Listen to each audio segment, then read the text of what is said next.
Hello friends, welcome to crazy GK trick. दोस्तों, आज के इस वीडियो में हम हिस्ट्री के 25 ऐसे युद्ध मतलब वॉर को डिस्कस करेंगे जो एग्जाम पॉइंट ऑफ व्यू से वेरी वेरी इंपॉर्टेंट है।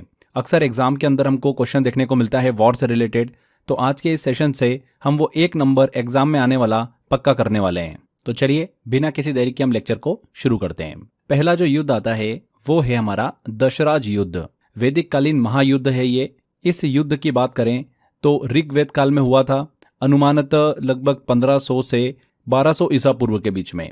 ये कोई एग्जैक्ट तारीख वाला युद्ध नहीं था, बल्कि इसका जिक्र हमें ऋग्वेद के 7वें मंडल में मिलता है, इसलिए इसे भारत के सबसे पुराने वर्णित युद्धों में गिना जाता है, दशराज युद्ध। बात करते हैं कि किन के बीच लड़ा गया था। तो ये युद्ध एक तरफ से था राजा सुदास, जो तिस्सु वंश और भरत कबीले के शक्तिशाली राजा थे। दूसरी ओर थे 10 राजाओं का गठबंधन, जिसमें कुछ अलग अलग जनजातियां शामिल थी, जैसे कि पुरु, यदु, तुर्वश, अनु, भलानस, ऐसी 10 अलग अलग राजाओं का गठबंधन दूसरी तरफ था। ये एक तरह से 1 किंग वर्सेस 10 किंग का युद्ध था, जहां पर धार्मिक, सामाजिक और राजनीतिक वर्चस्व की लड़ाई छुपी हुई थी। कहाँ लड़ा गया था ये युद्ध? तो ये युद्ध लड़ा गया था पंचनद, जो कि अब पंजाब क्षेत्र में है। परुष्णी नदी के किनारे, जिसे आज की भाषा में रावी नदी कहा जाता है, वहां पर यह युद्ध लड़ा गया। ऋग्वेद में इसे परुष्णी के तट पर लड़ा गया युद्ध भी कहा जाता है। देखिए, इस युद्ध के बारे में बात करें तो राजा सुदास ने अपने पूर्व गुरु विश्वामित्र को हटाकर वशिष्ठ को अपना नया पुरोहित बना लिया। यह फैसला बाकी कबीलों को धार्मिक और राजनीतिक रूप से अपमानजनक लगा। इसके खिलाफ 10 जनजातियां एकजुट हो गई। उन्होंने सुदास की बढ़ती शक्ति और प्रभाव को रोकने के लिए गठबंधन किया। यह युद्ध सिर्फ जमीन या सत्ता के लिए नहीं था, बल्कि यह था धार्मिक प्रतिष्ठा का युद्ध। युद्ध वहीं पर ही क्यों हुआ? तो परुष्णी नदी उस समय का एक राजनीतिक और धार्मिक केंद्र बन चुका था।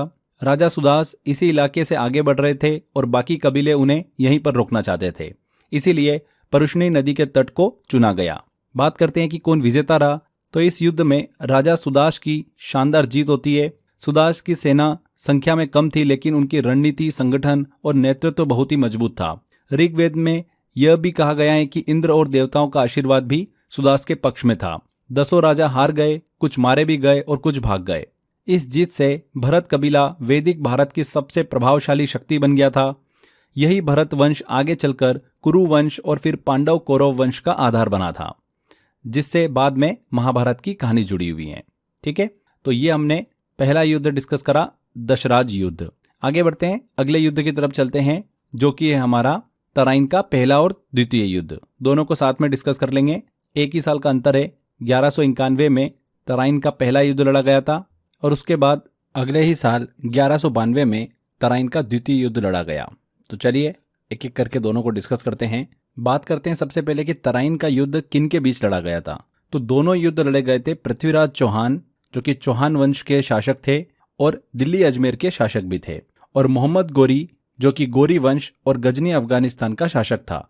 इनके बीच में यह युद्ध लड़ा गया था, पृथ्वीराज चौहान और मोहम्मद गोरी के बीच में। दोनों युद्ध कहाँ लड़े गए थे? तो तराइन, जो कि आज के हरियाणा राज्य में स्थित है, थानेसर के पास में कुरुक्षेत्र में आता है, वहां पर यह युद्ध लड़े गए थे। युद्ध क्यों हुआ था? तो मोहम्मद गोरी ने भारत पर अधिकार जमाने के लिए हमला शुरू किया था। वो पहले पंजाब पर कब्जा कर चुका था और अब दिल्ली और अजमेर की ओर बढ़ना चाहता था। पृथ्वीराज चौहान उन हिंदू राजाओं में से थे जो इस आक्रमण के सामने खड़े हुए। उन्होंने राजपूतों को संगठित भी किया और गोरी की चुनौती को स्वीकार किया। गोरी चाहता था कि दिल्ली और आगे का इलाका भी उसके नियंत्रण में आ जाए, इसीलिए पहला युद्ध हुआ और बदले की आंख में दूसरा युद्ध भी देखने को मिला। तो चलिए एक एक करके डिस्कस करें। पहले युद्ध की बात करते हैं। 1191 में लड़ा गया था। पृथ्वीराज चौहान की यहाँ पर जीत होती है। पृथ्वीराज की सेना ने राजपूत वीरता का प्रदर्शन करते हुए मोहम्मद गोरी की सेना को पीछे खदेड़ दिया। गोरी को युद्ध में गंभीर चोटें भी आई और वो भाग निकला। इसके बाद होता है द्वितीय युद्ध। इस युद्ध में मोहम्मद गोरी की जीत होती है। 1 साल बाद गोरी ने बेहतर रणनीति और घातक घुड़सवार सेना के साथ में वापसी की। पृथ्वीराज चौहान की सेना संख्या में अधिक थी, लेकिन रणनीतिक चूक की वजह से हार का सामना करना पड़ा। पृथ्वीराज को बंदी बना लिया गया और बाद में उनकी हत्या कर दी गई। इस जीत के बाद ही गोरी ने दिल्ली पर कब्जा कर लिया और भारत में मुस्लिम शासन की नींव रखी गई, जिसका विस्तार दिल्ली सल्तनत के रूप में हमको देखने को मिलता है। तो ये हमने तराइन का पहला युद्ध और तराइन का दूसरा युद्ध दोनों डिस्कस करें। दोनों पृथ्वीराज चौहान और मोहम्मद गोरी के बीच में हुए थे। पहला युद्ध पृथ्वीराज चौहान जीते थे, दूसरा युद्ध मोहम्मद गोरी ने जीता। आगे बढ़ते हैं, अगले युद्ध की तरफ चलते हैं अब, जो कि है खतौली का युद्ध। 1517 में लड़ा गया था खतौली का युद्ध। बात करते हैं कि किन के बीच लड़ा गया था। तो ये युद्ध राणा सांगा जो मेवाड़ के शक्तिशाली राजा थे और इब्राहिम लोदी दिल्ली सुल्तानत का सुल्तान, इन दोनों के बीच में युद्ध लड़ा गया था खतौली का युद्ध। ठीक है, कहां पर लड़ा गया था ये? उत्तर प्रदेश के मौजूदा मुजफ्फरनगर जिले के पास स्थित खतौली नामक स्थान पर यह युद्ध लड़ा गया था। युद्ध क्यों हुआ था? यह युद्ध इसलिए हुआ था क्योंकि राणा सांगा जो कि मेवाड़ राजस्थान से थे और वो दिल्ली सल्तनत की कमजोर होती शक्ति को चैलेंज कर रहे थे। उस समय दिल्ली का शासक था इब्राहिम लोदी, लेकिन उसका शासन जो था बहुत ही कमजोर हो चुका था और कई राजाओं ने उसकी अथॉरिटी को मानना बंद कर दिया था। राणा सांगा का मकसद था कि नॉर्थ इंडिया में उनका इन्फ्लुएंस और बढ़े और दिल्ली जैसे अहम इलाकों पर भी पॉलिटिकल कंट्रोल बने। जब इब्राहिम लोदी ने देखा कि राणा सांगा उसकी ताकत को खुलकर चुनौती दे रहा है, तो उसने इस चुनौती का जवाब एक युद्ध से देने का फैसला किया, जो कि युद्ध कहलाया खतौली का युद्ध। बात करते हैं कि इस युद्ध का विजेता कौन रहा था। तो इस युद्ध में राणा सांगा की जीत हुई थी। उन्होंने इब्राहिम लोदी की सेना को बुरी तरीके से हराया और नॉर्थ इंडिया में अपनी ताकत का लोहा मनवाया। इस युद्ध की बहुत ही इंपॉर्टेंट देखिए चीजें बताता हूं आपको मैं। इस युद्ध में राणा सांगा गंभीर रूप से घायल भी हो गए थे। उन्होंने एक आंख और एक हाथ को खो दिया था, लेकिन इसके बावजूद उन्होंने युद्ध जीत लिया। इब्राहिम लोदी की हार से उसकी राजनीतिक ताकत को बड़ा झटका लगा था। ठीक है, इस युद्ध के कुछ वर्षों बाद ही बाबर ने भारत पर आक्रमण किया था और माना जाता है कि राणा सांगा की यह जीत भी उस हमले की पृष्ठभूमि तैयार करने के लिए एक बड़ी वजह बनी थी। तो ये हमने खतौली का युद्ध डिस्कस किया, राणा सांगा और इब्राहिम लोदी के बीच में हुआ था। आगे बात करते हैं, अगला देखिए युद्ध हम डिस्कस करते हैं पानीपत का प्रथम युद्ध। 1526 में हुआ था। बहुत ही फेमस युद्ध है ये और अक्सर क्वेश्चन भी पूछते हैं। 21 अप्रैल 1526 को यह युद्ध हुआ था। किनके बीच लड़ा गया था ये युद्ध? ये युद्ध लड़ा गया था काबुल का जो शासक था बाबर और इब्राहिम लोदी जो कि दिल्ली सल्तनत का सुल्तान था, उसके बीच में यह युद्ध लड़ा गया था। बात करते हैं कि कहां पर लड़ा गया। तो यह हरियाणा राज्य के पानीपत नामक स्थान पर लड़ा गया। युद्ध क्यों हुआ था? बाबर जो कि काबुल का शासक था अफगानिस्तान का, उसने भारत पर दिल्ली सल्तनत को हराकर कब्जा करने की योजना बनाई थी। उसे पता चला था कि दिल्ली का जो सुल्तान है इब्राहिम लोदी काफी वीक हो चुका है, उसके खिलाफ कई लोग जो है वो असंतुष्ट हैं। इसलिए बाबर ने 1526 में भारत पर हमला किया और दिल्ली की गद्दी को टारगेट बनाया। इब्राहिम लोदी ने बाबर की सेना को रोकने के लिए पानीपत में युद्ध छेड़ा और वहीं हुआ पहला पानीपत का युद्ध। विजेता कौन रहा था? इस युद्ध में बाबर की जीत हुई थी, इब्राहिम लोदी मारा गया। इसके साथ ही दिल्ली सल्तनत का भी अंत हो गया और बाबर ने मुगल साम्राज्य की यहाँ पर नींव रख दी थी, जो आगे चलकर भारत का एक बड़ा एम्पायर बनी। अच्छा, कुछ खास बातें बताता हूँ इस युद्ध के बारे में। बाबर ने इस युद्ध में तोपों का उपयोग किया था। उस समय भारत में ये बहुत ही नया था। पानीपत की जगह क्यों चुनी गई युद्ध के लिए? तो पानीपत की लोकेशन एक स्ट्रेटेजिक जगह थी। ये दिल्ली से बहुत ही पास था, लेकिन इतना दूर कि एक बड़ा युद्ध लड़ा जा सके। बाबर ने इस जगह को इसलिए चुना क्योंकि ये एक ओपन फील्ड थी जहां वो अपनी तोपों और घुड़सवार सेना की पूरी ताकत को यूज कर सकता था। तो ये हमने पानीपत की फर्स्ट बैटल को डिस्कस किया। आगे बढ़ते हैं, अगला युद्ध आता है खानवा का युद्ध। 1527 में यह युद्ध लड़ा गया था। बाबर का ये अगला युद्ध था खानवा का युद्ध। 17 मार्च 1527 को बाबर ने इस युद्ध को लड़ा। किसके साथ लड़ा था ये? राणा सांगा के बीच में हुआ था। मुगल शासक बाबर और मेवाड़ के शक्तिशाली राजपूत शासक राणा सांगा। राणा सांगा के साथ कई अन्य राजपूत राजा और अफगान सेनानायक भी शामिल थे इस युद्ध में। कहां पर लड़ा गया था ये? खानवा, जो आज के राजस्थान के भरतपुर जिले में स्थित है और फतेहपुर सिकरी के पास में, यहां पर यह युद्ध लड़ा गया था। युद्ध क्यों हुआ था? तो 1526 में पानीपत की पहली लड़ाई में बाबर ने इब्राहिम लोदी को हराकर दिल्ली पर कब्जा कर लिया था, लेकिन राणा सांगा ने दिल्ली की गद्दी को अपने नियंत्रण कंट्रोल में लाने के लिए एक योजना बनाई थी। राणा सांगा ने सोचा था कि बाबर भारत से लौट जाएगा, लेकिन जब बाबर ने दिल्ली में शासन करना शुरू किया तो राणा सांगा ने इसे अपनी चुनौती माना। बाबर ने राणा सांगा को अपनी सत्ता के लिए सबसे बड़ा खतरा माना था। दूसरी ओर राणा सांगा ने अफगानों और अन्य राजपूतों के साथ मिलकर बाबर को भारत से बाहर निकालने के लिए ठान ली थी और फिर हुआ था उसके बाद में खानवा का युद्ध। बात करते हैं कि विजेता कौन रहा था। तो बाबर की निर्णायक जीत हुई थी। बाबर ने अपनी तोपों और जंगी रणनीति से राणा सांगा के शक्तिशाली और परंपरागत घुड़सवार दोस्तों को पीछे धकेल दिया था। राणा सांगा गंभीर रूप से घायल भी हुए और युद्ध के कुछ समय बाद में उनका निधन भी हो गया।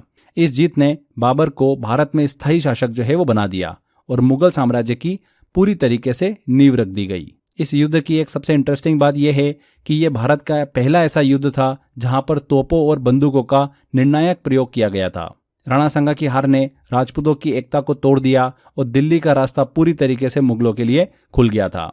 इसी युद्ध के बाद बाबर ने खुद को गाजी मतलब धर्म योद्धा की उपाधि दी थी।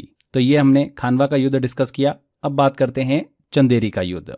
अगला बाबर का युद्ध चंदेरी का युद्ध होता है 1528 में। एक के बाद एक बाबर ने युद्ध लड़े थे, 1526, फिर 1527 और फिर 1528 में। 1528 में होता है चंदेरी का युद्ध। किसके बीच में हुआ था ये?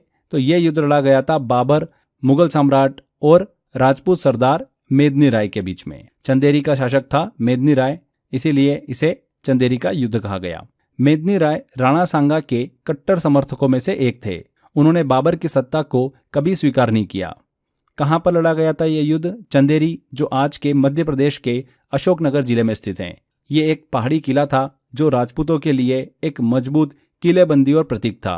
युद्ध क्यों हुआ था? तो 1527 में खानवा की लड़ाई में राणा सांगा की हार हो गई थी। उसके बाद कुछ राजपूत सरदार बाबर के खिलाफ डटे रहे, जिनमें से एक थे मेदिनी राय। बाबर चाहता था कि राजपूत प्रभाव पूरी तरीके से खत्म हो जाए, इसीलिए उसने चंदेरी पर कब्जा करने के लिए अभियान शुरू किया। बाबर ने पहले राजनयिक रूप से संधि का प्रस्ताव भी भेजा था, लेकिन जब मेदिनी राय ने संधि अस्वीकार कर दी तो बाबर ने आक्रमण कर दिया। बात करते हैं कि कौन विजेता रहा। तो बाबर ने चंदेरी पर कब्जा कर लिया, लेकिन यह युद्ध केवल एक सैन्य जीत नहीं था, यह राजपूतों के सामूहिक बलिदान मतलब जौहर और शाका के लिए जाना जाता है।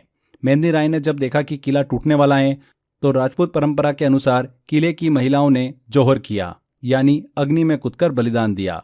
पुरुषों ने शाका किया, यानी मृत्यु को गले लगाते हुए अंतिम युद्ध लड़ा। बाबर को यहाँ पर जीत मिलती है इस युद्ध में, लेकिन यह राजपूतों की वीरता और स्वाभिमान का अमर प्रतीक बन गया। कौन सा? चंदेरी का युद्ध। ठीक है, मेदिनी राय और बाबर के बीच में लड़ा गया 1528 में।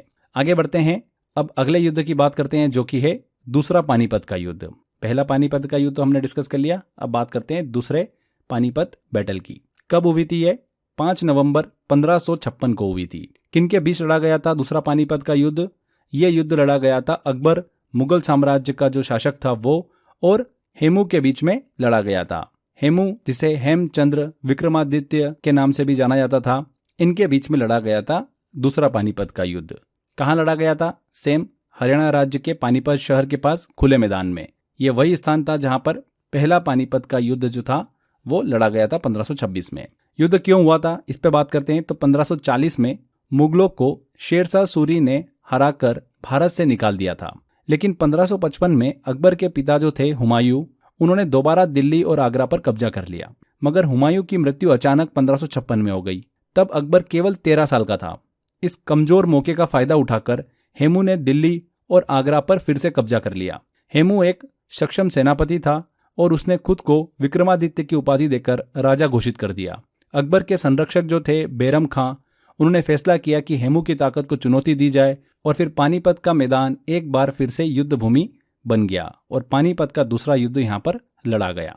विजेता की बात करते हैं तो अकबर की सेना की यहाँ पर जीत होती है। हालांकि युद्ध में निर्णायक मोड़ तब आया जब हेमू की आंख में एक तीर लग गया और वह घायल होकर हाथी पर बेहोश हो गया।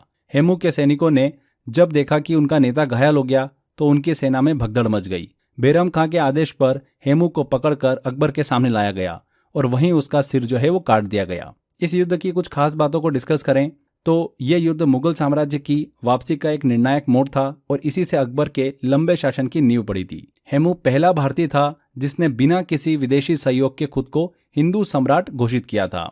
तो यह सेकेंड बैटल ऑफ पानीपत हमने डिस्कस किया, अकबर और हेमू के बीच में हुआ था। आगे बात करते हैं, अगला युद्ध आता है हल्दी घाटी का युद्ध। बहुत ही फेमस युद्ध है ये। 18 जून 1576 को यह युद्ध लड़ा गया था। यह युद्ध महाराणा प्रताप, मेवाड़ के राजा और अकबर के प्रतिनिधि राजपूत सेनापति राजा मान सिंह के बीच में लड़ा गया था, जो कि आमेर के शासक थे। कहां पर लड़ा गया था? राजस्थान में अरावली पहाड़ियों के बीच स्थित हल्दी घाटी नाम एक दर्रा है, वहां पर एक पास है, वहां पर लड़ा गया था यह युद्ध। युद्ध क्यों हुआ था? अकबर ने लगभग देखिए पूरे राजस्थान को मुगल साम्राज्य के अधीन कर लिया था, लेकिन महाराणा प्रताप ने अब भी मुगल सत्ता को स्वीकार नहीं किया था। उन्होंने अकबर की अधीनता स्वीकार नहीं की और कभी भी टैक्स नहीं दिया। अकबर चाहता था कि मेवाड़ भी बाकी राजपूत राज्यों की तरह पॉलिटिकल कंट्रोल में आ जाए, लेकिन महाराणा प्रताप स्वतंत्रता के प्रतीक बने रहे। अकबर ने कई दूत भेजे समझौते के लिए, लेकिन जब सब विफल हो गया तब यह तय हुआ कि युद्ध से ही महाराणा प्रताप को झुकाया जाए। इसीलिए अकबर ने अपने सबसे भरोसेमंद सेनापति राजा मान सिंह को सेना के साथ भेजा और फिर हुआ हल्दी घाटी का युद्ध। देखिए, इस युद्ध का कोई स्पष्ट विजेता नहीं माना जाता। हालांकि युद्ध में महाराणा प्रताप को भारी नुकसान हुआ और उन्हें पीछे हटना पड़ा था, लेकिन मान सिंह प्रताप को बंदी नहीं बना सके और प्रताप ने जंगलों में रहकर तब संघर्ष जारी रखा। इसीलिए इसे सैनिक जीत भले ही अकबर की माने, पर आत्मबल की जीत महाराणा प्रताप की मानी जाती है। यहाँ पर एक बहुत ही इंटरेस्टिंग स्टोरी मैं आपको बताता हूँ इस युद्ध से रिलेटेड, शायद आपको पता भी होगा। 1576 में जब यह युद्ध लड़ा गया हल्दी घाटी में, तो यह युद्ध इतना भयंकर था कि यहाँ की धरती खून से लाल हो चुकी थी।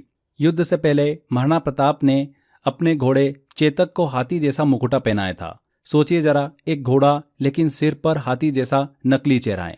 क्यों? ताकि जब चेतक मुगल सेना के असली हाथियों के सामने जाए तो वे घबरा जाए। हम सभी को पता है कि हाथी के मूवमेंट और घोड़े के मूवमेंट में कितना अंतर होता है। तो ये स्ट्रेटेजी उन्होंने अपनाई थी दुश्मन को डराने और भ्रमित करने के लिए। जैसे ही लड़ाई शुरू हुई, चेतक की गति और साहस देखने लायक था। एक समय ऐसा आया जब चेतक ने महाराणा प्रताप को इतनी ऊंचाई तक पहुंचाया कि वह मुगल सेनापति मान सिंह के हाथी पर सीधा भाला मार सके। सोचिए, एक घोड़ा जो हाथी पर अपने पैरों से चढ़ गया, यह सिर्फ चेतक ही कर सकता था। इस लड़ाई में चेतक जो है वो गंभीर रूप से घायल हो गया था। उसके एक पैर में गहरी चोट लगी थी, लेकिन वो रुका नहीं। अपने घायल शरीर के साथ ही वो महाराणा प्रताप को इस रणभूमि से लेकर बाहर निकला। नदी पहाड़ों को काटता हुआ आगे की तरफ बढ़ा और महाराणा प्रताप को सुरक्षित किया। चेतक को सिर्फ एक ही बात चाहिए थी, अपने राजा को बचाना। जब चेतक ने महाराणा प्रताप को सुरक्षित जगह पर पहुंचा दिया, तब जाकर उसकी सांसें थमी थी और एक वीर ने अपने राजा के लिए अपनी जान दे दी थी। आज भी राजस्थान के राजसमंद जिले में हल्दी घाटी के पास में चेतक की एक समाधि है। तो ये हल्दी घाटी युद्ध की एक छोटी सी स्टोरी मैंने आपको बताई। महाराणा प्रताप और बाबर के सेनापति राजा मान सिंह के बीच में यह युद्ध लड़ा गया था। आगे बढ़ते हैं। नेक्स्ट जो बैटल आती है हमारी, युद्ध आता है, वो है स्वाली का युद्ध। 1612 में यह युद्ध लड़ा गया। 29 नवंबर 1612 में किसके बीच लड़ा गया था यह युद्ध? ब्रिटिश ईस्ट इंडिया कंपनी मतलब अंग्रेजों और पुर्तगाली नौसेना के बीच में यह युद्ध लड़ा गया था। कहाँ पर लड़ा गया था? गुजरात के सूरत के पास स्थित स्वाली बंदरगाह के तट पर, जो अरब सागर के किनारे हैं। युद्ध क्यों हुआ था? 16वीं सदी में पुर्तगालियों का भारतीय समुद्री मार्गों पर एक छत्र कब्जा था। वो अरेबियन सी में हर विदेशी जहाज से टैक्स वसूलते थे और व्यापार पर एकाधिकार रखते थे। लेकिन 16वीं ईस्वी में जब ब्रिटिश ईस्ट इंडिया कंपनी बनी, तो उनका मकसद भारत के साथ ट्रेड राइट्स को हासिल करना था, खासकर मसाले और टेक्सटाइल के लिए। 1612 में अंग्रेजों ने अपने व्यापारिक जहाज़ों को सूरत में लंगर डालने की कोशिश की, लेकिन पुर्तगालियों ने उन्हें रोका और हमला किया। इसके जवाब में ब्रिटिश कप्तान थॉमस बेस्ट ने पुर्तगाली जहाज़ों को सीधे युद्ध में ललकारा और हुआ बैटल ऑफ स्वाली। बात करते हैं कि कौन विजेता रहा। तो ब्रिटिश ईस्ट इंडिया कंपनी की जीत हुई। कैप्टन थॉमस बेस्ट ने केवल 4 जहाज़ों से पुर्तगालियों की नौसेना को पीछे हटाने पर मजबूर कर दिया। इस युद्ध के बाद मुगल दरबार जहांगीर ने अंग्रेजों की ताकत को पहचाना और उन्हें सूरत में व्यापार की इजाज़त दे दी। इस युद्ध से संबंधित कुछ इंपॉर्टेंट पॉइंट अगर हम डिस्कस करें, तो ये युद्ध वही था जिससे अंग्रेजों का भारत में व्यापारिक और फिर राजनीतिक प्रभाव शुरू हुआ। थॉमस बेस्ट को इस सफलता के बाद मुगल ऑफिशियल से सम्मानित भी किया था। तो ये हमने स्वाली के युद्ध की बात करी, जो कि ब्रिटिश ईस्ट इंडिया कंपनी और पुर्तगाली नौसेना के बीच लड़ा गया था 1612 में। आगे बात करते हैं इसके बाद हम करनाल युद्ध की। करनाल का युद्ध 1739 में लड़ा गया। किसके बीच में लड़ा गया था यह युद्ध? यह युद्ध नादिर शाह, ईरान मतलब फारस का शासक था, और मुगल सम्राट मोहम्मद शाह के बीच में यह युद्ध लड़ा गया था। कहाँ पर लड़ा गया? हरियाणा के करनाल शहर के पास, दिल्ली से लगभग 110 किलोमीटर उत्तर में। बात करते हैं कि युद्ध क्यों हुआ। तो नादिर शाह उस समय ईरान का शक्तिशाली शासक था, जिसने कई मध्य एशियाई इलाकों पर कब्जा कर लिया था। उसे भारत की अमीर मुगल सल्तनत के बारे में पता चला, और खास करके यह कि मुगल अब कमजोर हो चुके हैं। इसके अलावा एक और कारण यह था कि अफगान विद्रोही जिनका पीछा नादिर शाह कर रहा था, भारत में घुस आए थे और मुगल शासक मोहम्मद शाह ने उसे शरण दी थी। ये बात नादिर शाह को नागवार गुजरी और उसने इसे एक पॉलिटिकल इंसल्ट माना। इसी का बहाना बनाकर भारत पर उसने हमला किया। असल मकसद था लूट और दबदबा बनाना। मोहम्मद शाह ने अपनी सेना इकट्ठा की, लेकिन कमजोर नेतृत्व और भ्रष्ट अफसरों के चलते तैयारी बहुत ही खराब थी। फिर नादिर शाह और मुगल सेना आमने सामने आए करनाल के मैदान में और युद्ध हुआ। युद्ध की बात करते हैं कि कौन विजेता रहा, तो नादिर शाह ने करनाल के युद्ध में भारी जीत हासिल की। मुगल सेना की बड़ी संख्या और तोपखाने के बावजूद वो बिखर गई। मोहम्मद शाह ने आत्मसमर्पण कर दिया। इसके बाद नादिर शाह ने दिल्ली में प्रवेश किया और भयंकर लूटपाट की। सबसे इंपॉर्टेंट चीज ध्यान रखिएगा, इस युद्ध के बाद नादिर शाह ने कोहिनूर का हीरा और तख्त ए ताउस मतलब मयूर सिंहासन अपने साथ फारस ले गया था। कौन ले गया था? नादिर शाह। दिल्ली में लगभग 20,000 नागरिक मारे गए। इसे इतिहास में एक भीषण नरसंहार के रूप में भी जाना जाता है। ये जो करनाल का युद्ध था, ये मुगल साम्राज्य के पतन का कारण बना और इस युद्ध के बाद मुगल केवल नाम के सम्राट रह गए थे। तो ये हमने करनाल का युद्ध डिस्कस किया। इसके बाद हम बात करते हैं पहला कर्नाटिक युद्ध 1746 से 1748 तक चला। बहुत इंपॉर्टेंट है। यह युद्ध जो है 2 साल तक चला था, पहला कर्नाटिक युद्ध। ठीक है, स्टेप बाय स्टेप मैं आपको सारे बताऊंगा। आप इनका ये भी ध्यान रखिएगा कि कितने टाइम तक चला था। 1746 से 1748 तक चला। मुख्य टकराव की शुरुआत जो है वो 1746 में हुई थी। बात करते हैं कि यह युद्ध जो हुआ था ये किन के बीच हुआ था। तो यह युद्ध फारसीसी गवर्नर डुप्ले और ब्रिटिश ईस्ट इंडिया कंपनी के अधिकारियों के बीच लड़ा गया था। उस समय रॉबर्ट क्लाइव युद्ध में सीधे सेनापति नहीं थे, लेकिन उन्होंने ब्रिटिश पक्ष में एक उभरते हुए अफसर के तौर पर अहम भूमिका निभाई थी। कहाँ पे लड़ा गया था ये युद्ध? मुख्य रूप से दक्षिण भारत के कर्नाटिक क्षेत्र में लड़ा गया, खास करके मद्रास जिसे अब हम चेन्नई बोलते हैं और उसके आसपास के इलाकों में। युद्ध क्यों हुआ था? तो ये युद्ध यूरोप के ऑस्ट्रियन उत्तराधिकारी युद्ध का भारत में विस्तार था। मतलब यूरोप में ब्रिटेन और फ्रांस एक दूसरे के खिलाफ लड़ रहे थे और उसी का असर भारत में भी पड़ा। दक्षिण भारत में दोनों देशों की कंपनियां जो थी वो व्यापार और राजनीतिक प्रभाव बढ़ाने में लगी हुई थी। जब युद्ध छिड़ा तो फ्रांस की सेना ने 1746 में मद्रास पर हमला किया और उसे ब्रिटिशों से छीन लिया। ब्रिटिशों ने इसे वापस पाने के लिए जवाबी सैन्य अभियान चलाया। इस संघर्ष में स्थानीय नवाबों की भूमिका भी अहम रही थी, लेकिन असली टक्कर जो थी वो ब्रिटिश बनाम फ्रांसीसी थी। बात करते हैं कि इस युद्ध का विजेता कौन रहा था। तो इस युद्ध का कोई निर्णायक विजेता नहीं रहा। 1748 में जब एक्सला शापेल की संधि हुई, ट्रीटी हुई, तब यह युद्ध समाप्त हुआ। इसके तहत फ्रांस ने मद्रास वापस ब्रिटिशों को सौंप दिया और बदले में फ्रांसीसी क्षेत्रों को लौटाया गया। इस युद्ध में फ्रांस को सैन्य बढ़त मिली, लेकिन राजनीतिक रूप से ब्रिटिश प्रभाव बना रहा। इसके बाद बात करते हैं दूसरे कर्नाटिक युद्ध की, जो 1749 से 1754 तक चला। किनके बीच ये युद्ध लड़ा गया था? तो वही फ्रांसीसी और ब्रिटिश के बीच में हुआ था। यह युद्ध चंदा साहिब फ्रांसीसी समर्थक और मोहम्मद अली जो ब्रिटिश समर्थक थे उनके बीच लड़ा गया था। दोनों ही कर्नाटिक मतलब दक्षिण भारत की एक रियासत के नवाब बनने के लिए दावेदार थे। फ्रांस की ओर से डुप्ले और ब्रिटेन की ओर से रॉबर्ट क्लाइव और अन्य अफसर इस संघर्ष में शामिल थे। कहाँ पे लड़ा गया ये युद्ध? कर्नाटक क्षेत्र में, खास करके त्रिचनापल्ली जो अब तिरुचिरापल्ली तमिलनाडु और उसके आसपास का इलाका है। युद्ध क्यों हुआ था? कर्नाटक रियासत में नवाब अनवरुद्दीन की मृत्यु के बाद सत्ता का संघर्ष शुरू हुआ था। 2 दावेदार थे, चंदा साहिब जिसे फ्रांसीसी समर्थन मिला था और मोहम्मद अली जिसे ब्रिटिश समर्थन प्राप्त था। फ्रांस और ब्रिटेन दोनों ही चाहते थे कि उनका समर्थक नवाब बने ताकि पॉलिटिकल कंट्रोल और ट्रेड मोनोपोली बनाए रख सके। इस संघर्ष को ही दूसरा कर्नाटिक युद्ध कहा गया, जो असल में प्रॉक्सी वॉर था, यानी स्थानीय नेता लड़ रहे थे लेकिन उनके पीछे यूरोपीय ताकतें थी। विजेता कौन रहा था? तो इस युद्ध में अंततः ब्रिटिश समर्थक मोहम्मद अली की जीत हुई थी। चंदा साहिब मारा गया और फ्रांसीसी प्रभाव धीरे धीरे कमजोर पड़ने लगा।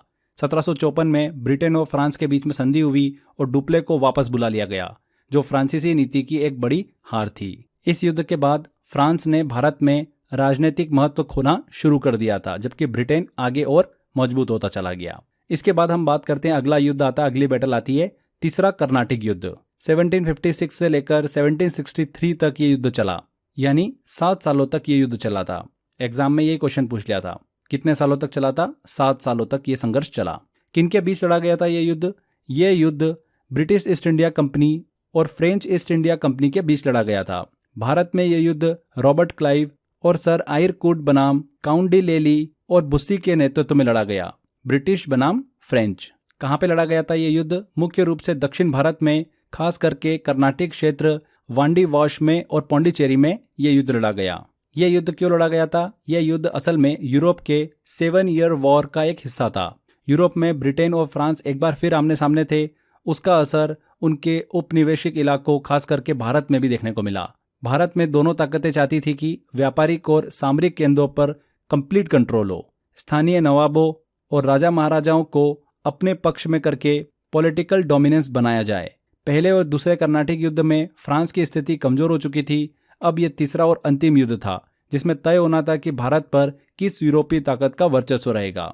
बात करते हैं कि कौन विजेता रहा, तो ब्रिटेन की निर्णायक जीत हुई। 1760 में वॉन्डिवॉश की लड़ाई में ब्रिटिश सेनापति सर आयरकूट ने फ्रेंच सेनापति डी लेली को बुरी तरीके से हरा दिया। इसके बाद फ्रेंच किला पौंडीचेरी भी ब्रिटिशों ने जीत लिया। 1763 में पेरिस की संधि के तहत फ्रांस को भारत में केवल व्यापार करने की अनुमति दी गई। राजनीतिक हस्तक्षेप बंद कर दिया गया। इसी युद्ध के बाद ब्रिटिश सत्ता बंगाल बिहार से होते हुए पूरे भारत में फैलती गई। तो ये हमने तीसरा कर्नाटिक युद्ध डिस्कस किया जो कि 7 सालों तक चला था। इसके बाद हम बात करते हैं अगले युद्ध की, अगले बैटल की, जो कि है द सीज ऑफ आर्कोट। 1751 में यह युद्ध लड़ा गया था। सितंबर से नवंबर 1751 तक, यानी लगभग 50 दिनों की घेराबंदी। समझते हैं इसको भी हम। किन के बीच लड़ा गया था यह संघर्ष? British east India company Robert Clive और फ्रांसीसी समर्थक चंदा साहिब और उनके बेटे रजा साहिब के बीच में लड़ा गया था। ये जो लड़ाई थी ये आर्कोट पर कंट्रोल करने को लेकर थी, जो कर्नाटिक रियासत की राजधानी थी। आर्कोट जो कि अब तमिलनाडु में है। युद्ध क्यों हुआ था? कर्नाटिक रियासत में नवाब बनने को लेकर संघर्ष चल रहा था। मोहम्मद अली बनाम चंदा साहिब। रॉबर्ट क्लाइव ने इसके चलते रणनीति बदली और सोचा कि सीधे आर्कोट किले पर कब्जा कर लिया जाए, जिससे विरोधियों का मनोबल पूरी तरीके से टूट जाए। उन्होंने बहुत कम सैनिकों, लगभग 200 यूरोपीय और 300 भारतीय सैनिकों के साथ किले पर हमला कर दिया और वहां से शुरू हुआ सीज ऑफ आर्कोट। बात करते हैं कि विजेता कौन रहा था, तो ब्रिटिश मतलब रॉबर्ट क्लाइव ने लड़ाई जीत ली थी। रजा साहिब और उनकी बड़ी सेना, लगभग 10,000 सैनिक, किला जीतने में नाकाम रहे। रॉबर्ट क्लाइव और उनके कुछ 100 सैनिकों ने किले की 50 दिन तक घेराबंदी करी। अंततः फ्रांसीसी और चंदा साहिब की सेनाएं पीछे हट गई। यह घटना ब्रिटिशों की सैन्य प्रतिष्ठा को जबरदस्त बढ़ावा देने वाली थी। तो यह युद्ध हमने डिस्कस किया, द सीज ऑफ आर्कोट। 1751 में लड़ा गया था, मतलब 50 दिनों की घेराबंदी थी इस युद्ध के अंदर। आगे बात करते हैं अब हम प्लासी के युद्ध की। 1757 में यह युद्ध लड़ा गया, बहुत ही फेमस है। 23 जून 1757 को किसके बीच में लड़ा गया था? यह युद्ध लड़ा गया था बंगाल के नवाब सिराजुद्दौला और ब्रिटिश ईस्ट इंडिया कंपनी के बीच। ब्रिटिश पक्ष का नेतृत्व कौन कर रहे थे? Robert Clive. इन दोनों के बीच में यह युद्ध लड़ा गया था। कहां पर लड़ा गया? प्लासी नामक स्थान पर, जो आज के पश्चिम बंगाल के नदिया जिले में है और हुगली नदी के किनारे हैं। क्यों हुआ था युद्ध ये?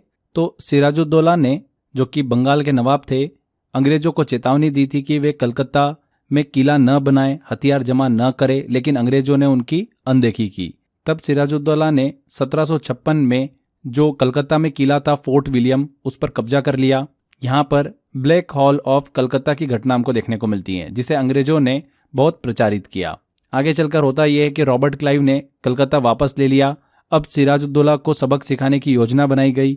इस बीच मीर जाफर, जो कि सिराजुद्दौला का सेनापति था, और जगत सेठ, जो बंगाल के बैंकर्स और कुछ अमीर जमींदार ब्रिटिश से मिल गए थे, क्योंकि वे सिराजुद्दौला की सत्ता से नाराज थे।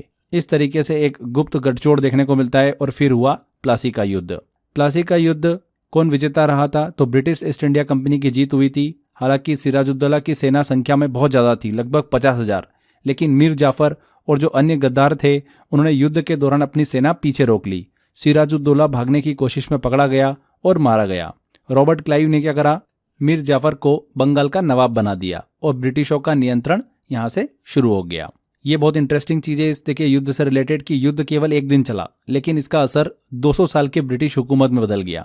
मीर जाफर भारतीय इतिहास का एक प्रतीक बन गया विश्वासघात का। युद्ध के बाद अंग्रेजों को बंगाल की आर्थिक और सैन्य शक्ति मिल गई थी, जिससे उन्होंने पूरे भारत में धीरे धीरे कब्जा किया। तो ये हमने प्लासी का युद्ध डिस्कस किया। इसके बाद अगले युद्ध की तरफ चलते हैं, जो कि है बेदरा का युद्ध। 1759 में हमको बेदरा का युद्ध देखने को मिलता है। किनके बीच लड़ा गया था ये युद्ध? तो ये युद्ध ब्रिटिश ईस्ट इंडिया कंपनी और डच ईस्ट इंडिया कंपनी के बीच में लड़ा गया था। ब्रिटिश पक्ष का नेतृत्व कौन कर रहे थे? कर्नल फ्रांसिस फोर्ड और रॉबर्ट क्लाइव, जबकि डच पक्ष के कैप्टन कौन थे? कॉर्नवाली। बात करते हैं कि युद्ध क्यों हुआ। तो डच ईस्ट इंडिया कंपनी ने देखा कि भारत में ब्रिटिशों का प्रभुत्व जो है वो तेजी से बढ़ रहा है, खास करके प्लासी की जीत के बाद। 1757 में जो प्लासी की जीत हुई थी उसके बाद में डच चाहते थे कि बंगाल में अपना व्यापारिक और राजनीतिक असर बनाए रखे। इसके लिए उन्होंने बिना मुगल या फिर ब्रिटिश अनुमति के सैनिक और युद्धपोत भेजे थे। ब्रिटिशों को यह सीधा सत्ता को चुनौती देना लगा। जब डच सेना ने बंगाल के तट पर लैंड किया तो ब्रिटिश ईस्ट इंडिया कंपनी ने इसे घुसपैठ और खतरा मानते हुए तुरंत युद्ध का फैसला कर लिया। बात करते हैं कि बेदरा में ही युद्ध क्यों हुआ। तो बेदरा जो इलाका है ये बंगाल के व्यापारिक बंदरगाह के नजदीक था, जहां से डच अपने जहाजों के जरिए घुसना चाहते थे। ये इलाका सामरिक रूप से बहुत ही महत्वपूर्ण तटीय क्षेत्र था, इसलिए यहाँ पर यह युद्ध हुआ। बात करते हैं कि कौन विजेता रहा। तो ब्रिटिश ईस्ट इंडिया कंपनी ने निर्णायक जीत हासिल करी। ब्रिटिश नौसेना और सेना दोनों ने डचों को समुद्र और जमीन दोनों पर हरा दिया। बहुत सारे डच जहाज डूब गए और बचे हुए कब्जे में ले लिए गए। जमीन पर उनकी सेना आत्मसमर्पण कर बैठी। इसके बाद डचों को भारत में राजनीतिक दावेदारी छोड़ना पड़ी थी। वे केवल कुछ व्यापारिक केंद्रों तक ही सीमित रह गए थे। तो ये हमने डिस्कस किया बेदरा का युद्ध 1759 का। आगे बढ़ते हैं। इसके बाद अगला युद्ध आता है 1760 में लड़ा हुआ वांडीवाश का युद्ध। किनके बीच ये युद्ध लड़ा गया था। तो ये युद्ध हुआ था ब्रिटिश ईस्ट इंडिया कंपनी और फ्रेंच ईस्ट इंडिया कंपनी के बीच में। ब्रिटिश पक्ष का नेतृत्व कौन कर रहे थे, सर आयर कूट, और जबकि फ्रांसीसी पक्ष का नेतृत्व कर रहे थे जनरल कॉमेट डी लेली। कहां पर लड़ा गया था ये युद्ध, वांडीवाश, जो कि अब तमिलनाडु राज्य में स्थित है। ये मद्रास मतलब चेन्नई से लगभग 110 किलोमीटर दक्षिण पश्चिम में है। युद्ध क्यों हुआ था। तो ये युद्ध तीसरे कर्नाटिक युद्ध का हिस्सा था, जो असल में यूरोप के 7 ईयर वॉर का भारतीय विस्तार था। कर्नाटिक युद्धों की यह अंतिम कड़ी थी, जिसमें यह तय होना था कि भारत में ब्रिटेन और फ्रांस में से किसका वर्चस्व रहेगा।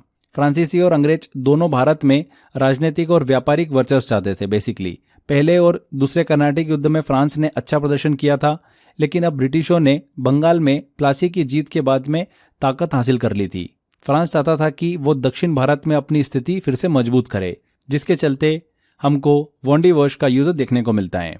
बात करते हैं फ्रेंड्स कि विजेता कौन रहा था। तो ब्रिटिश ईस्ट इंडिया कंपनी ने निर्णायक जीत हासिल की। सर आयर कूट की सेना ने डी लेली की सेना को पूरी तरीके से हरा दिया। फ्रेंच तोपे, सैनिक सबको कब्जे में ले लिया गया। इसके बाद फ्रांस के पास केवल पौंडीचेरी जैसे छोटे ठिकाने बचे थे, जिन्हें बाद में अंग्रेजों ने घेर कर अपने में शामिल कर लिया था।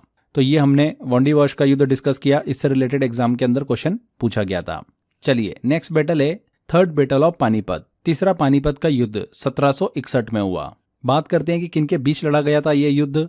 तो ये युद्ध लड़ा गया था मराठा साम्राज्य और अहमद शाह अब्दाली मतलब अफगान शासक के बीच में। मराठा पक्ष का नेतृत्व कौन कर रहे थे, पेशवा के प्रमुख सेनापति सदाशिवराव भाऊ, जबकि अब्दाली की ओर से अफगान और रोहिला सेनाओं, साथ ही नवाब शुजाउद्दौला का गठबंधन। कहां पे लड़ा गया था ये युद्ध, हरियाणा के पानीपत में। यह वही स्थान था जहां पर पहले दो बड़े युद्ध 1526 और 1556 में लड़े गए थे। ये दिल्ली से करीब 90 किलोमीटर दूर है पानीपत। युद्ध क्यों हुआ था, तो मुगल साम्राज्य जो उस समय था वो बेहद कमजोर हो चुका था। दिल्ली की गद्दी सिर्फ नाम मात्र की रह गई थी। इस खाली सत्ता को भरने के लिए मराठा साम्राज्य उत्तर भारत तक अपना प्रभाव बढ़ा चुका था। उधर अहमद शाह अब्दाली को लगा कि मराठों की ताकत अगर और बढ़ गई तो अफगान क्षेत्रों और पंजाब पर खतरा आ जाएगा। मराठा साम्राज्य ने दिल्ली, पंजाब, आगरा, अवध इन तक अपना पैर जो है वो पूरी तरीके से जमा लिया था। इस बढ़ते प्रभाव को रोकने के लिए अब्दाली ने अफगान, रोहिला और शुजाउद्दौला के साथ मिलकर मराठों को सीधे युद्ध में चुनौती दी, जो कि क्या कहलाया पानीपत का तीसरा युद्ध। बात करते हैं कि कौन विजेता रहा, तो अहमद शाह अब्दाली की यहाँ पर जीत हो जाती है। मराठा सेना संख्या में बहुत बड़ी थी, करीब 45,000 के आसपास, लेकिन भूख, आपूर्ति की कमी और गठबंधन की कमी ने उनकी स्थिति कमजोर कर दी थी। जनवरी 1761 को जब अंतिम युद्ध हुआ तो भयंकर मारकाट मची, लाखों सैनिकों और नागरिकों की यहाँ पर जान गई। सदाशिवराव भाऊ और विश्वासराव युद्ध में मारे गए। हालांकि अब्दाली ने युद्ध जीत लिया, लेकिन भारत में शासन करने का विचार उसने त्याग दिया था और वापस कहाँ चला गया, अफगानिस्तान लौट गया था। इस युद्ध की खास बात यही है कि यह युद्ध भारतीय इतिहास का सबसे रक्तजनित युद्ध माना जाता है। मतलब चारों तरफ खून ही खून था। अगर अनुमान लगाएं तो तकरीबन 1 लाख से ज्यादा लोग इस युद्ध में मारे गए थे। मराठा साम्राज्य को गहरा धक्का भी लगा था, लेकिन कुछ सालों बाद उन्होंने फिर से खुद को खड़ा किया था। तो ये हमने डिस्कस किया थर्ड बैटल ऑफ पानीपत। इसके बाद हम बात करते हैं 1764 में हुई थी, 1764 में हुआ था बक्सर का युद्ध। बहुत ही इंपॉर्टेंट है ये। किन के बीच में लड़ा गया था, ये युद्ध लड़ा गया था British east India company, commander कौन थे, हेक्टर मुनरो थे, और 3 प्रमुख भारतीय शक्तियों के गठबंधन के बीच में ये युद्ध लड़ा गया था। मीर कासिम, बंगाल का हटा दिया गया नवाब, शाह आलम द्वितीय मुगल सम्राट, और शुजाउद्दौला अवध का नवाब। तो ये 3 थे और एक तरफ थी ब्रिटिश ईस्ट इंडिया कंपनी। इनके बीच में ये युद्ध लड़ा गया था। मीर कासिम को ब्रिटिश ईस्ट इंडिया कंपनी ने ही बंगाल का नवाब बनाया था और बाद में वो अंग्रेजों से नाराज हो गए थे और फिर उन्होंने अंग्रेजों से युद्ध लड़ा था 1764 में, जो कि बक्सर का युद्ध कहलाया। ठीक है, कहाँ पर लड़ा गया था? तो बक्सर, जो आज के बिहार राज्य में गंगा नदी के किनारे स्थित है, यह रणनीतिक स्थान बंगाल और उत्तर प्रदेश को जोड़ने वाला था। बात करते हैं कि युद्ध क्यों हुआ था। तो 1757 के बाद ब्रिटिशों ने बंगाल में मीर जाफर को नवाब बना दिया था। मीर कासिम ने नवाब बनने के बाद ब्रिटिश नियंत्रण को चुनौती देना शुरू कर दिया था।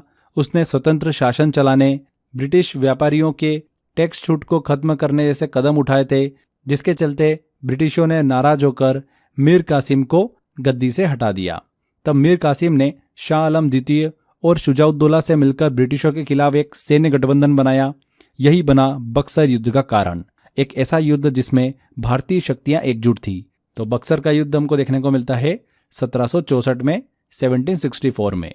बात करते हैं कि क्या रिजल्ट रहा। तो ब्रिटिश ईस्ट इंडिया कंपनी ने निर्णायक जीत हासिल करी थी। हेक्टर मुनरो की सेना छोटी थी लेकिन बहुत ही बेहतर ट्रेनिंग और उनके पास में सैन्य जो शक्ति थी वो भी अच्छी थी। डिसिप्लिन के कारण उन्होंने भारतीय गठबंधन की बड़ी सेना को भारी नुकसान पहुंचाया। शुजाउद्दौला भाग निकला, शाह आलम ने आत्मसमर्पण कर दिया और मीर कासिम लड़ते लड़ते भाग गया और बाद में लापता हो गया था। तो 1764 का बक्सर का युद्ध ब्रिटिश ईस्ट इंडिया कंपनी ने जीत हासिल करी। देखिए, इस युद्ध की कुछ इंपॉर्टेंट बातें दिमाग में रखिएगा। इस युद्ध के बाद ब्रिटिशों को बंगाल, बिहार और उड़ीसा की दीवानी मतलब राजस्व वसूली मिल गई थी, यानी अब वे सीधे शासन करने लगे थे। ओके, तो ये हमने बक्सर के युद्ध की बात करी। आगे बढ़ते हैं, अब अगले युद्ध की बात करते हैं जो कि है तिरुवन्नामलाई का युद्ध 1767 का, 1767 का। यह युद्ध मैसूर के शासक हैदर अली और ब्रिटिश ईस्ट इंडिया कंपनी के बीच लड़ा गया था। ब्रिटिश पक्ष के नेतृत्व कर रहे थे सर स्मिथ, जबकि मैसूर की ओर से स्वयं हैदर अली कमान संभाल रहे थे। कहाँ पे लड़ा गया था? तिरुवन्नामलाई में युद्ध लड़ा गया था, जो कि अब तमिलनाडु राज्य में स्थित है। क्यों हुआ था युद्ध? 1760 के दशक में हैदर अली ने मैसूर को एक शक्तिशाली राज्य बना लिया था। वो अंग्रेजों के दक्षिण भारत में फैलते प्रभाव को एक सीधा खतरा मानते थे। उधर अंग्रेजों को डर था कि हैदर अली अगर और मजबूत हुआ तो मद्रास प्रेसिडेंसी और उनका व्यापार प्रभावित होगा। इसलिए ब्रिटिश ईस्ट इंडिया कंपनी ने हैदर अली को रोकने के लिए एक सैन्य अभियान शुरू किया। हैदर अली ने भी जवाब में आक्रमण किया और टकराव हुआ तिरुवन्नामलाई के पास में, जो कि युद्ध कहलाया तिरुवन्नामलाई का युद्ध। अच्छा, ध्यान रखिएगा, ये जो युद्ध था ये पहले आंग्ला मैसूर युद्ध का एक हिस्सा था। बात करते हैं कि कौन विजेता रहा। तो ब्रिटिश ईस्ट इंडिया कंपनी ने यह युद्ध जीत लिया। हालांकि हैदर अली की सेना बहादुरी से लड़ी, लेकिन ब्रिटिश सेना की टॉप रणनीति और बेहतर तोपखाना निर्णायक साबित हुआ। हैदर अली को पीछे हटना पड़ा था, लेकिन ये जो हार थी ये स्थायी नहीं थी। बाद में हैदर अली ने इस हार से सबक लिया और पहले मैसूर युद्ध में फिर से जोरदार वापसी की। तो ये हमने तिरुवन्नामलाई का युद्ध डिस्कस किया 1767 का। चलिए अब आगे बढ़ते हैं।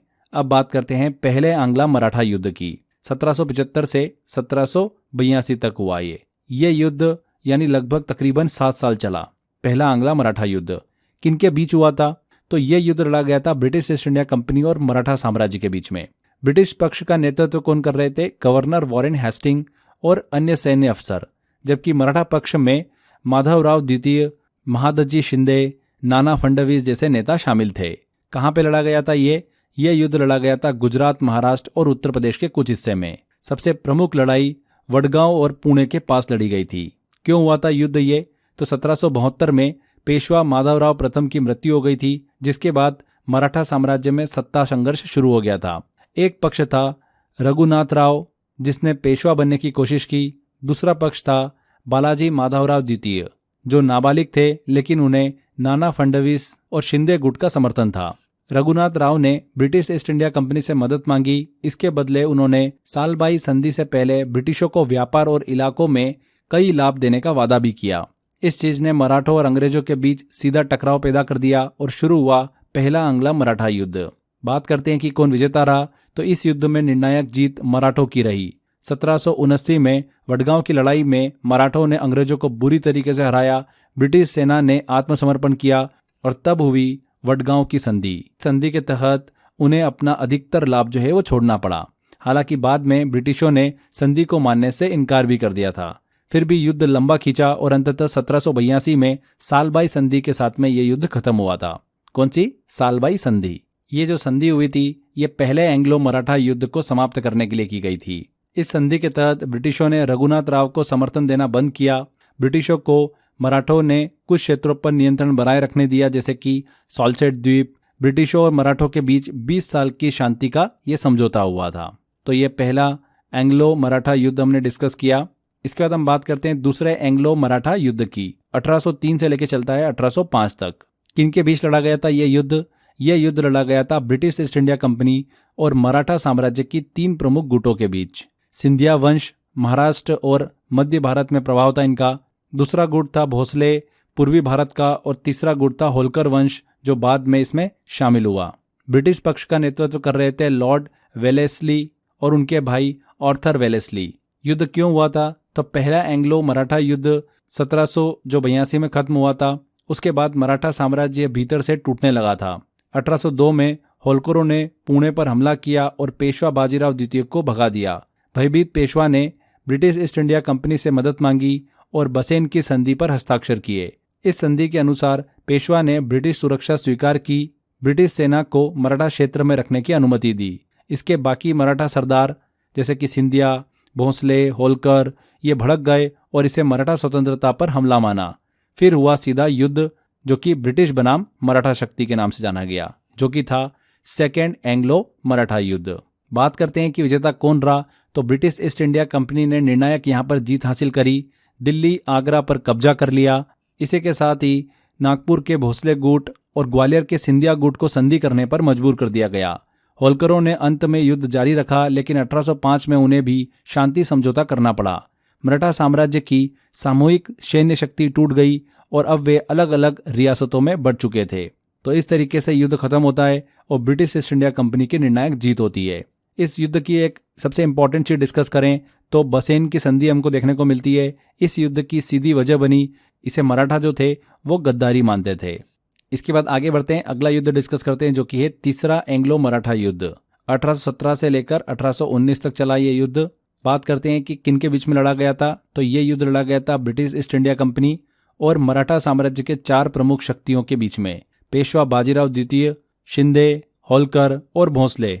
ब्रिटिश पक्ष का नेतृत्व कर रहे थे गवर्नर जनरल लॉर्ड हेस्टिंग्स और सैन्य कमांडर सर थॉमस। युद्ध क्यों हुआ था? ब्रिटिशों ने दूसरे एंग्लो मराठा युद्ध के बाद मराठों को रियासतों में बांट दिया था, लेकिन पेशवा बाजीराव द्वितीय अब भी ब्रिटिश प्रभाव से नाराज और असंतुष्ट थे। 1817 में पेशवा ने ब्रिटिश रेजिडेंट पर हमला किया और ब्रिटिशों के खिलाफ विद्रोह शुरू कर दिया। ब्रिटिश पहले से तैयार थे। उन्होंने मराठा शक्ति को एक एक करके अलग किया और सभी मराठा सरदारों को नियंत्रित करने का अभियान चलाया। बात करते हैं कि विजेता कौन रहा था। तो ब्रिटिश ईस्ट इंडिया कंपनी की यहाँ पर निर्णायक और पूर्ण विजय होती है। पेशवा बाजीराव द्वितीय ने आत्मसमर्पण कर दिया। पेशवा शाही का यहाँ पर अंत हुआ। होलकरों को महिदपुर की लड़ाई में हरा दिया गया। भोसले और सिंधिया को अलग अलग संधियों के जरिए काबू में किया गया। इस तरीके से थर्ड एंग्लो मराठा युद्ध को ब्रिटिश ईस्ट इंडिया कंपनी ने अपने नाम किया था। यहाँ पर एक चीज ध्यान रखिएगा, पेशवा का पूरा इलाका ब्रिटिश ईस्ट इंडिया कंपनी ने अपने बंबई प्रेसिडेंसी में मिला लिया था थर्ड एंग्लो मराठा वॉर के बाद में। यहीं से एग्जाम के अंदर क्वेश्चन पूछा गया था। ठीक है, ध्यान रखिएगा इस चीज को। तो ये हमने तीनों एंग्लो मराठा वॉर को डिस्कस किया। एग्जाम में यहाँ से काफी क्वेश्चन पूछा जाता है। चलिए आगे बढ़ते हैं, अब अगले युद्ध की तरफ चलते हैं। अगले वॉर को डिस्कस करते हैं जो कि है महिदपुर का युद्ध। 1817 में लड़ा गया था। किनके बीच लड़ा गया था? तो ये युद्ध लड़ा गया था ब्रिटिश ईस्ट इंडिया कंपनी और होलकर वंश इंदौर राज्य के बीच में। अभी जो हमने third Anglo Maratha war discuss किया था उसी का हिस्सा है ये। ब्रिटिश पक्ष का नेतृत्व कर रहे थे सर थॉमस हिजलटाइन, जबकि होलकर सेना का नेतृत्व कर रहे थे 16 वर्षीय महाराजा मल्हार राव होलकर द्वितीय। बात करते हैं कि कहाँ पर लड़ा गया था ये युद्ध। तो ये महिदपुर जो कि मध्य प्रदेश के उज्जैन जिले में स्थित है। यहाँ पर चंबल नदी के किनारे बसा एक सामरिक दृष्टि से महत्वपूर्ण स्थान है। यहाँ पर यह युद्ध लड़ा गया था। बात करते हैं कि क्यों हुआ था। तो तीसरा एंग्लो मराठा युद्ध की शुरुआत हो चुकी थी।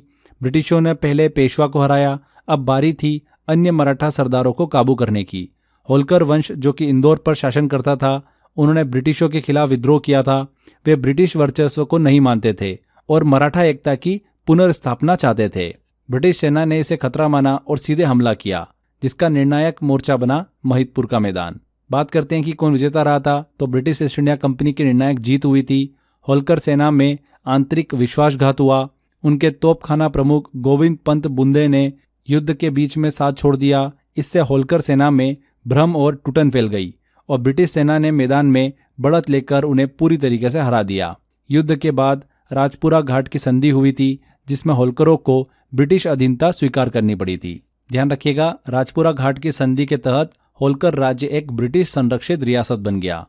यहाँ से एग्जाम के अंदर क्वेश्चन पूछा जा सकता है। तो ये हमने महिदपुर का युद्ध डिस्कस किया 1857 का। आगे बढ़ते हैं, अगले युद्ध की तरफ चलते हैं, जो कि है अलीवाल का युद्ध 1846 का। ये युद्ध लड़ा गया था ब्रिटिश ईस्ट इंडिया कंपनी और सिख साम्राज्य खालसा फौज के बीच में। ब्रिटिश सेना का नेतृत्व कर रहे थे जनरल हैरी स्मिथ, जबकि सिख सेना का नेतृत्व कर रहे थे रंजीत सिंह के सेनापति राजा रणधीर सिंह और जवाद खान। कहाँ पर लड़ा गया था ये युद्ध? अलीवाल, जो अब पंजाब के लुधियाना जिले में स्थित है और सतलुज नदी के किनारे बसा हुआ है। युद्ध क्यों हुआ था? रंजीत सिंह की मृत्यु के बाद सिख साम्राज्य में राजनीतिक अस्थिरता बढ़ गई थी। ब्रिटिश ईस्ट इंडिया कंपनी ने इस स्थिति का फायदा उठाते हुए सतलुज नदी के उस पार सैन्य ठिकाने बनाना शुरू किए थे। ये सिखों को सीधा सैन्य और राजनीतिक खतरा लगा। 1845 में पहला आंग्ला सिख युद्ध हुआ और ब्रिटिशों का उद्देश्य था कि सिखों को पूरी तरह से हराकर पंजाब में अपनी पकड़ मजबूत करना। जनरल हैरी स्मिथ को आदेश मिला कि वह लुधियाना की रक्षा करे और सिख सेना को पीछे हटाए, और तब हुआ अलीवाल का युद्ध। बात करते हैं कि विजेता कौन रहा था, तो ब्रिटिश ईस्ट इंडिया कंपनी की निर्णायक जीत हुई थी। जनरल हैरी स्मिथ की सेना ने बेहतर संगठन, तूफानी तोपखाना और सटीक इन्फेंट्री मूवमेंट के जरिए सिख खेमों को तहस-नहस कर दिया था। सिख सेना को भारी जनहानि हुई और उन्हें सतलुज नदी पार कर पीछे हटना पड़ा था। तो ये हमने अलीवाल का युद्ध डिस्कस किया 1846 का। तो यहाँ पर फ्रेंड्स हमारे ये सभी इंपॉर्टेंट युद्ध बैटल कंप्लीट होते हैं। हिस्ट्री के 25 मोस्ट इंपॉर्टेंट बैटल को हमने डिस्कस किया, जहाँ से एग्जाम के अंदर काफ़ी क्वेश्चन पूछे आते हैं। चलिए कुछ क्वेश्चंस लेते हैं और क्वेश्चन को सॉल्व करते हैं कि किस तरीके के इस टॉपिक से क्वेश्चन पूछे जाते हैं। पहला क्वेश्चन है, 18वीं शताब्दी में 7 वर्षों का युद्ध ब्रिटेन और किनके बीच लड़ा गया था? तो 18वीं शताब्दी की बात करते हैं तो 7 वर्षों के युद्ध की बात आती है तो हमको पता है कि ब्रिटेन और फ्रांस के बीच में लड़ा गया था। तो सी आंसर। इनमें से किस आंग्ला मराठा युद्ध के परिणाम स्वरूप पेशवाओं के प्रांतों का विलय बंबई प्रेसिडेंसी में हो गया था? तो हमने डिस्कस किया था थर्ड एंग्लो मराठा युद्ध के बाद में। B answer. मीर कासिम का नाम भारत के इनमें से किस युद्ध से संबंधित है? तो मीर कासिम का नाम संबंधित है बक्सर के युद्ध से। देखिए प्लासी के युद्ध में तो उसने विश्वासघात किया था, तो उसको आप दिमाग में मत रखिएगा। यहाँ पर पूछा जा रहा है कि मीर कासिम का नाम भारत के निम्न में से किस युद्ध से संबंधित था? तो बक्सर का युद्ध उसने लड़ा था। तो बी आंसर 1764 में। 1757 में हुआ था प्लासी का युद्ध।